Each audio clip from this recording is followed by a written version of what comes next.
భారతదేశ క్షిపణి పితామహుడు డాక్టర్ ఏపీజే అబ్దుల్ కలాం శాస్త్ర సాంకేతిక రంగ దిగ్గజంగా చరిత్రలో నిలిచిపోయారు.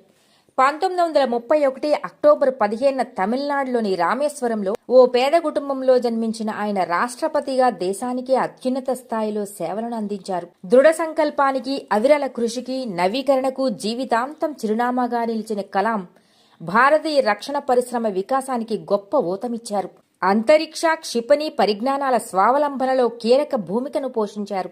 భారత్లో తయారీ, ఆత్మనిర్భర్ భారత్ కార్యక్రమాలకు స్ఫూర్తి ప్రదాత కూడా కలామే.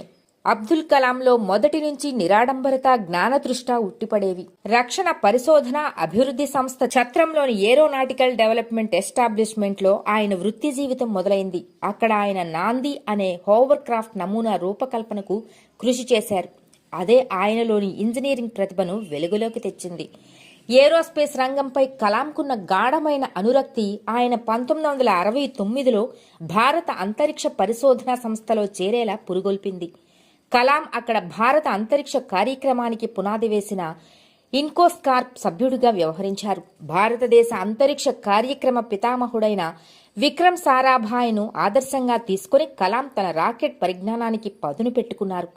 1979లో ఎస్ఎల్వి ప్రయోగం విఫలమైన దాని నుంచి పాఠాలు నేర్చుకుని విజయాల వైపు దూసుకువెళ్లారు.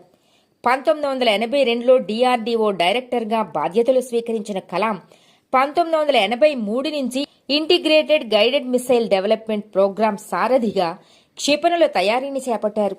ఆయన దిగ్గజ దర్శకత్వంలో భారత్ నేల నుంచి నేల మీదకు ప్రయోగించే స్వల్పదూర క్షిపణి పృథ్వీ, మధ్యశ్రేణి క్షిపణి అగ్నిని తయారు చేసింది. నేల నుంచి నింగిలోకి ప్రయోగించే త్రిశూల్, ఆకాశ్ క్షిపణులు సిద్ధమయ్యాయి. అగ్ని క్షిపణులకు అణ్వస్త్రాలను ప్రయోగించే సత్తా ఉంది.